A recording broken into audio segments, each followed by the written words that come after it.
very nice city, friendly people.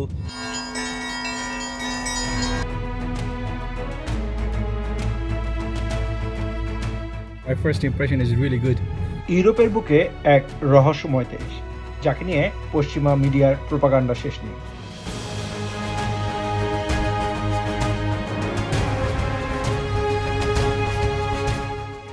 কিন্তু আসল সত্যটা কি? গত ডিসেম্বরে আমি রওনা দিয়েছিলাম যুক্তরাজ্যের লন্ডন থেকে।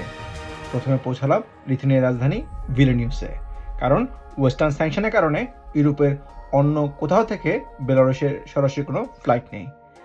সেখান থেকে কনকনে শীতের রাতে বাসে করে যখন বেলারুশ বর্ডারের দিকে যাচ্ছি, তখন জানতাম না ল্যান্ড ইমিগ্রেশনে তীব্র ও শ্বাসরুদ্ধকর অভিজ্ঞতা কেমন হতে যাচ্ছে। অবশেষে সব বাধা পেরিয়ে যখন বেলারুশের রাজধানী মিন্সকে পা রাখলাম, আমার চোখ কপালে উঠল। পশ্চিমা মিডিয়া আমাদের যা দেখায়, মিন্স কি আসলেই এরকম, নাকি এর পিছনে লুকিয়ে আছে অন্য কোনো এক স্বর্গ? চলুন আজকের ভিডিওতে আপনাদের নিয়ে যাব সোভিয়েত আমেজ আর রূপসী নারীদের দেশ বেলারুশে। সাথেই থাকুন।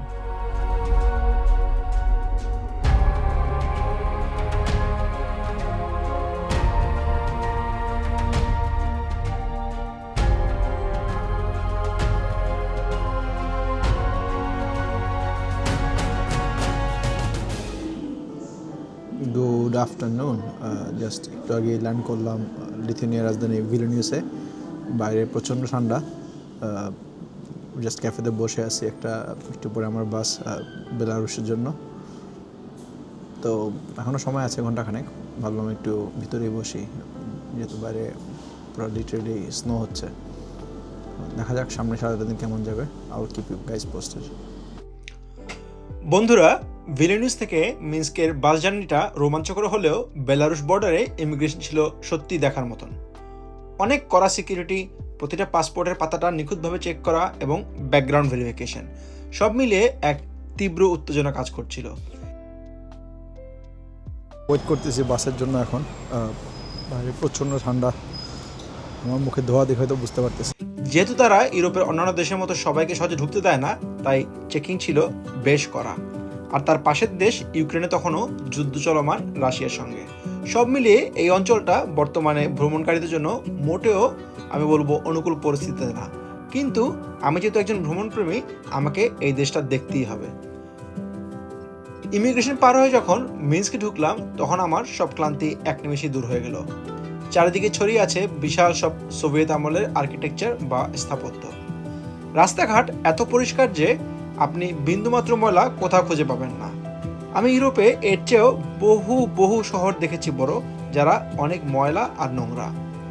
পশ্চিমা মিডিয়া এই শহরকে যেভাবে নেতিবাচকভাবে তুলে ধরে, বাস্তবে এর চিত্র সম্পূর্ণ উল্টো। So here's my friend Alexei. Just jump on the taxi now. It's a very safe city, and my first impression is really good. It's a very safe, very clean, very nice city, friendly people.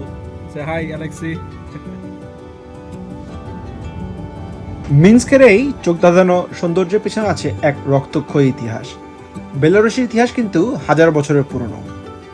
1067 সালে প্রথম এই শহরের নাম ইতিহাসে পাওয়া যায়, কিন্তু দ্বিতীয় বিশ্বযুদ্ধের সময় নাৎসি জার্মানির আক্রমণে এই সুন্দর শহরটি প্রায় 80 থেকে 90% সম্পূর্ণরূপে ধ্বংসস্তূপে পরিণত হয়েছিল। যুদ্ধ শেষে স্তালিনের আমলে এই শহরকে নতুন করে আবার ডিজাইন করা হয়।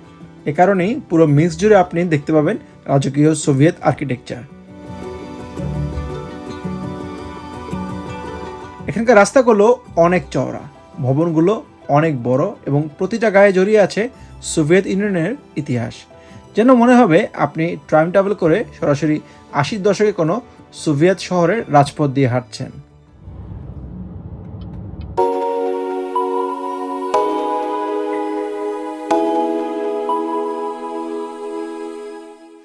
মিন্স্ক শহরে আমি কাটিয়েছি চমৎকার 3টি দিন। এই 3 দিনে আমি ঘুরে দেখেছি শহরের সেরা সব দর্শনীয় স্থান: independence square, victory square, island of tears, national library of Belarus. এই সবগুলো নিয়েই একটু পরে আমরা আলোচনা করব।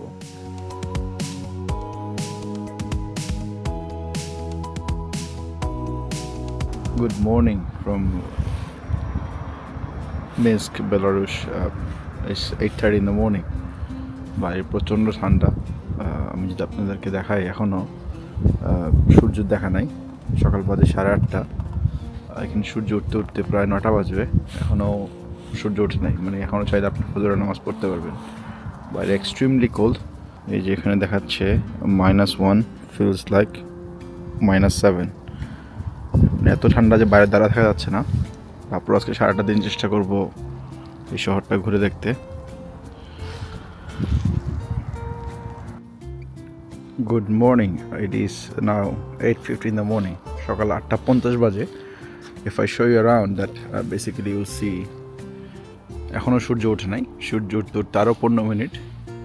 আমাকে দেখাচ্ছিল আমার মুসলিম অ্যাপে যে আমি এখনও পর্যন্ত ফজর নামাজটা পড়তে পারবো। মাত্র সূর্য উঠতে শুরু করছে, আরও 15 মিনিট পর হয়তো সূর্য ওঠা পুরোপুরি শুরু হবে। What a beautiful day. বন্ধুরা, মিন্স্কের বিশাল সব সোভিয়েত ইমারত দেখতে দেখতে আমি যখন ওল্ড টাউনে পা রাখলাম, মুহূর্তেই যেন চারপাশের আবহাওয়া বদলে গেল। পুরো শহরটা যেন আধুনিক আর বিশাল। ওল্ড টাউন আর আপার টাউন এলাকাটা ঠিক তার উল্টো, একদম শান্ত, ছিমছাম আর ইউরোপীয় ঐতিহ্যে ঘেরা। দ্বিতীয় বিশ্বযুদ্ধের সময় মিন্স্কের বেশিরভাগ অংশ ধ্বংস হয়ে গেলেও এই ওল্ড টাউনের কিছু অংশ প্রাচীন নকশা এখনও ধরে রাখা হয়েছে।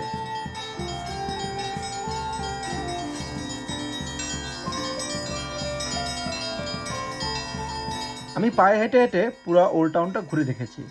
এখানকার পাথরে বাঁধানো রাস্তা, 1600-1700 শতকের প্রাচীন চার্চ এবং রঙিন দোতলা তিনতলা বাড়িগুলো দেখতে সত্যি অসাধারণ।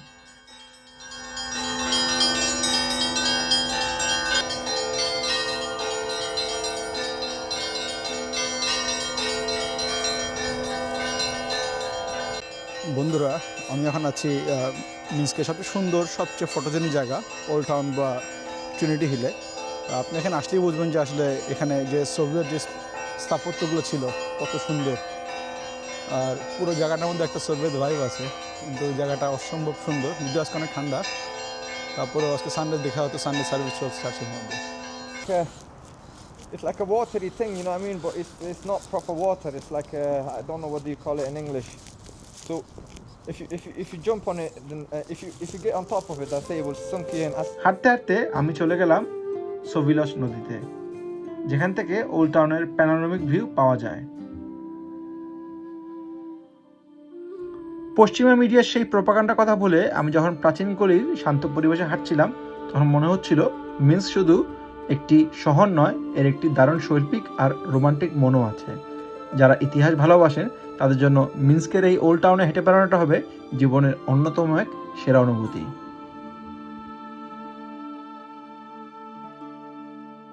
That way is city centre, that way is city centre, but the whole main city is here.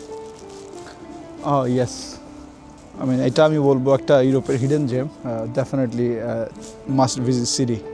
I prefer not to come in the winter again, but definitely come back in summer. অনেক কিছু দেখার আছে, আর Soviet error এত কিছু এখানে আছে যে এত পরিষ্কার, এত ক্লিন। আমি বলবো যেটা লন্ডন থেকে অনেক বেশি ক্লিন একটা শহর। আর রাস্তাঘাট খুবই চমৎকার, কোনো পথল নাই, অনেক সুন্দর একটা শহর, শান্ত, সাজানো গুছানো। ডেফিনেটলি আমি রেকমেন্ড করবো যে যারা ভ্রমণ করতে পছন্দ করেন অবশ্যই এই শহরটাকে আপনার লিস্টের মধ্যে রাখবেন।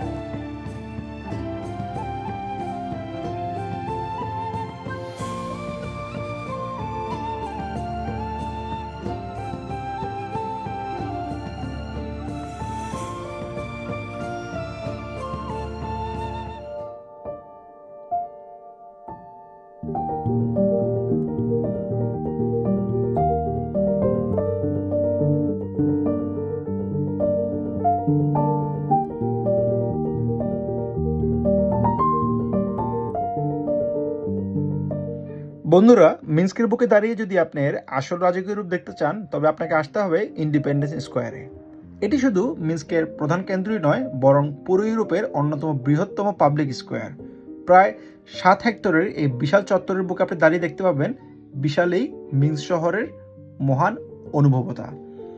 পশ্চিমা মিডিয়ার প্রায় বেলারুশকে নিয়ে নানান নেতিবাচক কথা বলা হয়, কিন্তু এই স্কোয়ারে পা রাখলে আপনি দেখতে পাবেন এক অবিশ্বাস্য পরিচ্ছন্ন, সুশৃঙ্খল আর শান্ত পরিবেশ। এই স্কোয়ারের ইতিহাস কিন্তু বেশ দীর্ঘ। 1930-এর দশকে বিখ্যাত সোভিয়েত স্থপতি ইওসিফ লাংবার্ডের নকশায় এটি তৈরি হয়। এবং সোভিয়েত আমলে এর নাম ছিল লেনিন স্কোয়ার। দ্বিতীয় বিশ্বযুদ্ধে নাৎসি বাহিনী যখন পুরো মিন্স্ক শহরটি মাটির সঙ্গে মিশিয়ে দিয়েছিল, অলৌকিকভাবে এই স্কোয়ারের মূল ভবনগুলো টিকে গিয়েছিল। 1991 সালে বেলারুশ স্বাধীন হওয়ার পর এর নাম দেওয়া হয় ইন্ডিপেন্ডেন্স স্কোয়ার।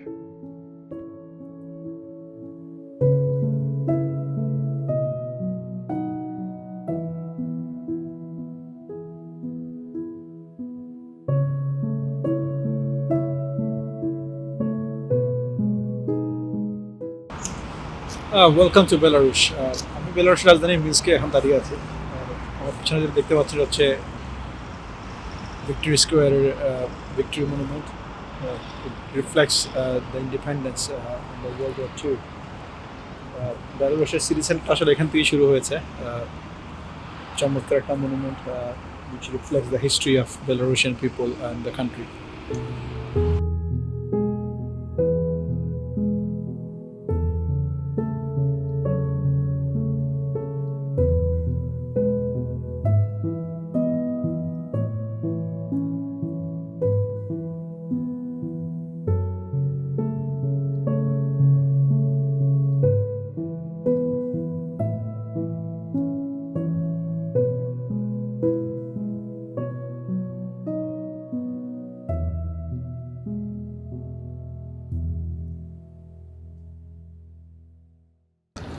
রাতের বেলা ভীষণ সেফ এই শহরটা। আমি রাত্রেবেলা হাঁটতেছি, কোনো সমস্যা নাই, অনেক সেফ আর বিউটিফুল। আপনি একা ঘুরলেও কোনো সমস্যা নেই, safe, much safer than outside in London. বন্ধুরা, ইন্ডিপেন্ডেন্স স্কোয়ারের উপর দিয়ে হাঁটার সময় আপনার চোখে পড়বে চমৎকার কিছু কাচের তৈরি বড় বড় গম্বুজ বা ডোম। উপর থেকে দেখে মনে হতে পারে এটি হয়তো কোনো স্কাইল্যান্ডের নকশা, কিন্তু আসল চমকটা লুকিয়ে আছে ঠিক এর নিচে। আপনি যখন সিঁড়ি বা এসকেলেটর দিয়ে মাটির নিচে নামবেন, মুহূর্তের মধ্যে আপনার চোখের সামনে উন্মোচিত হবে সম্পূর্ণ ভিন্ন এবং আধুনিক দুনিয়া, যার নাম স্তালিৎসা বা আন্ডারগ্রাউন্ড শপিং মল। আমি যখন গত ডিসেম্বরে কনকনে শীতে মিন্স্কে ছিলাম, উপরের তাপমাত্রা ছিল মাইনাসে, বরফ আর ঠান্ডা বাতাসে হাত পা জমে যাওয়ার মতন অবস্থা। কিন্তু মাটির নিচে এই মলে পা রাখতেই চারপাশে পরিবেশ এক নিমিষে বদলে গেল। একদম গরম, প্রাণবন্ত আর উৎসবমুখর একটি পরিবেশ। বেলারুশের তীব্র শীতের হাত থেকে বাঁচতে এবং একই সাথে শপিং ও আড্ডার জন্য এটি মিন্স্কের মানুষের একটি অন্যতম প্রিয় জায়গা। মাটির নিচে হলো এটি কোনো ছোটোখাটো মার্কেট নয়, পুরো 3টি তলা জুড়ে রয়েছে বিশাল এই মল। আপনি যদি প্রথমবার আসেন তবে এর গোলদাদায় আপনি পথ হারিয়ে ফেলতে পারেন। গ্লোবাল স্যাংশন বা পশ্চিমা নিষেধাজ্ঞার কারণে আমাদের মনে হতে পারে এখানে হয়তো কিছুই পাওয়া যায় না, কিন্তু বাস্তবে এই মলে এসে আমি অবাক হয়েছি। জিনিসপত্রের দাম প্রায় ইউরোপের অন্যান্য দেশের তুলনায় অর্ধেক এবং মানেও বেশ ভালো। বেলারুশের নিজস্ব সব টপনচ ব্র্যান্ডের পাশাপাশি এখানে রয়েছে অনেক বিশ্ববিখ্যাত ব্র্যান্ডের দোকানও। বিশ্ববিখ্যাত Belarusian linen, premier quality chocolate, কমিউনার্ক এবং চামড়া জুতো, ঘড়ি, তাদের নিজস্ব কসমেটিক্স এবং পোশাকের দোকানে পুরো মলটা জমজমাট। দামও অনেক কম।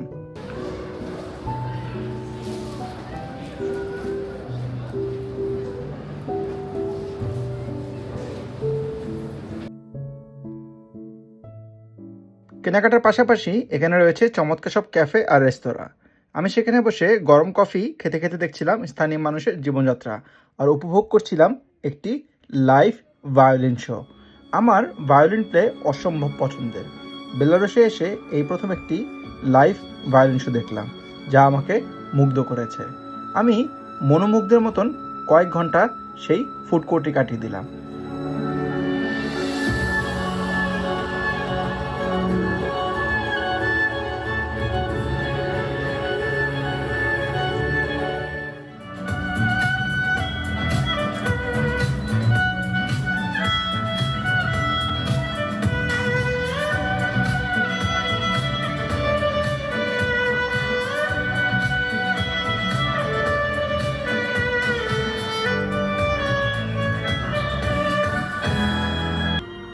পশ্চিমা দুনিয়া বেলারুশকে যতই একাকী বা বিচ্ছিন্ন দেশ হিসেবে দেখানোর চেষ্টা করুক না কেন, স্তালিৎসা মলের এই জমকালো রূপ, আধুনিক লাইফস্টাইল আর মানুষের হাসি মুখের কোলাহল দেখলে আপনি বুঝতে পারবেন এখানকার মানুষ কতটা স্বাচ্ছন্দ্যে এবং আনন্দে তাদের জীবন কাটাচ্ছে।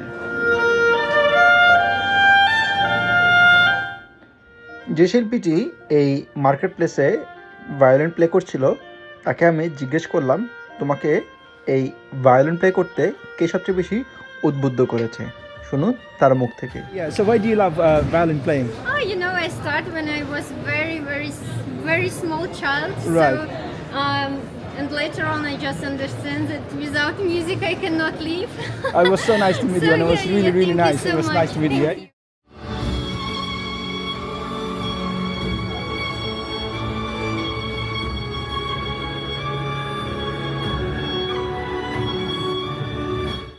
পশ্চিমা দুনিয়া যতই বলুক এরা রুক্ষ, আমার অভিজ্ঞতা কিন্তু একদম ভিন্ন। এখানকার মানুষ অত্যন্ত ফ্রেন্ডলি ও হেল্পফুল। বিশেষ করে বেলারুশের মেয়েরা শুধু রূপই অনন্য নয়, তারা ভীষণ মিশুক ও বন্ধুবৎসল। কোনো সাহায্য চাইলে তারা হাসি মুখে এগিয়ে আসে, যা একজন পর্যটক হিসাবে আমার মন কেড়ে নিয়েছে। এখন আসি আপনাদের সবচেয়ে পছন্দের ও গুরুত্বপূর্ণ বিষয়ে। বর্তমান বেলারুশের অর্থনৈতিক ও মাইগ্রেশন পরিস্থিতি কেমন? বাংলাদেশিদের কি এখানে কাজে আসার সুযোগ আছে? বেলারুশ বর্তমানে কিছুটা শ্রমিক সংকটে ভুগছে এবং তারা বিশেষ কিছু টেকনিক্যাল খাত যেমন কনস্ট্রাকশন, আইটি ও টেক্সটাইলে সীমিত আকারে বিদেশি কর্মী নিচ্ছে। তবে সাধারণ বা অদক্ষ শ্রমিকদের জন্য এখানে আসার প্রক্রিয়াটা বেশ জটিল। তাই এখানে আসার আগে ভালো মতন খোঁজ খবর নিয়ে তারপরই আসবেন। কোনো দালালের প্রতারণার ফাঁদে পা দেবেন না। So almost end of my trip, একটু পরেই আমার আবার ব্যাক টু প্যাভিলিয়ন। যদি দেশটাকে নিয়ে বলি আসলে আমি সবাইকে বলবো দেশটা বাকেট লিস্টে রাখার জন্য, ট্রাভেলের জন্য। কারণ অসাধারণ একটা দেশ, চমৎকার মানুষ। পশ্চিমা বিশ্ব আসলে যা বলে দেশ নিয়ে কোনোটাই আমার কাছে সত্যি মনে হয় না। Amazing country, people, food, culture, রাস্তাঘাট। আমি বলবো যে ইউরোপের অনেক দেশ থেকে ওই দেশের রাস্তাঘাট ছিল অনেক বেশি আরও উন্নত। Must visit country. সবাই আসবেন, সবাই দেশটাকে এক্সপ্লোর করবেন। কিছু সীমাবদ্ধতা আছে যেটার কারণে হয়তো অনেক সময় অনেক ডিফিকাল্ট আসলে, যেমন ফ্লাইট ঠিকমতো পাওয়া যাচ্ছে না, বা হোটেল বুকিং ক্ষেত্রে booking.com আপনি এটা বুকিং পাবেন না, ফ্লাইটে গুগলে বা স্ক্যানার সার্চ করলে কোনো কিছুই পাবেন না। কিন্তু একবার যদি আসতে পারেন ডেফিনেটলি আমি বলবো যে it's worth it. It's a beautiful country, beautiful place, beautiful people, beautiful culture, architectures, previous Soviets, everything is amazing. আরেকটা ফানি ব্যাপার হচ্ছে এই দেশে আসার আগে আমি যতগুলো ব্লগ বা যতগুলো ট্রাভেলের ফোরাম দেখছি যে সবাই বলছে যে খুবই আনসেফ, অনেক সমস্যা, অনেক ঝামেলা করে। বাট আমার আল্লাহর মধ্যে কোনো সমস্যাই হয় নাই। পুরো ট্রিপটা ছিল স্মুথ সোফার। আমি খুবই হ্যাপি। আমার মনে হয়েছে যে এটা one of the must visit country. But যেহেতু আমি একটু উইন্টারের সময় আসছি, একটু ডিফিকাল্ট আউটডোরে টু মাচ অ্যাক্টিভিটি করা। বাট তাছাড়াও এখানে ইনডোরে অনেক কিছু করা আছে, অনেক কালচারাল শো আছে, অনেক অ্যাক্টিভিটি আছে। সো আমি ডেফিনেটলি বলবো যে এটা আপনার একটা বাকেট লিস্টে রাখেন। সব মিলিয়ে বেলারুশের রাজধানী মিনস্ক আমার জীবনের অন্যতম সেরা একটি অভিজ্ঞতা হয়ে থাকবে। প্রোপাগান্ডার আড়ালে লুকিয়ে থাকা এই ছিমছাম, নিরাপদ আর ঐতিহ্যে ঘেরা শহরটি আমাকে মুগ্ধ করেছে। যদি কখনো সুযোগ পান তবে ঘুরে আসার মতো একটি চমৎকার দেশ এই বেলারুশ। আজকের ভিডিওটি আপনাদের কেমন লাগলো? বেলারুশ নিয়ে আরও কিছু জানতে চাইলে কমেন্ট করে জানান। দেখা হবে পরবর্তী কোনো দেশের রোমাঞ্চকর কোনো গল্পে। চ্যানেলটি সাবস্ক্রাইব করে রাখুন। ভালো থাকবেন। আল্লাহ হাফিজ।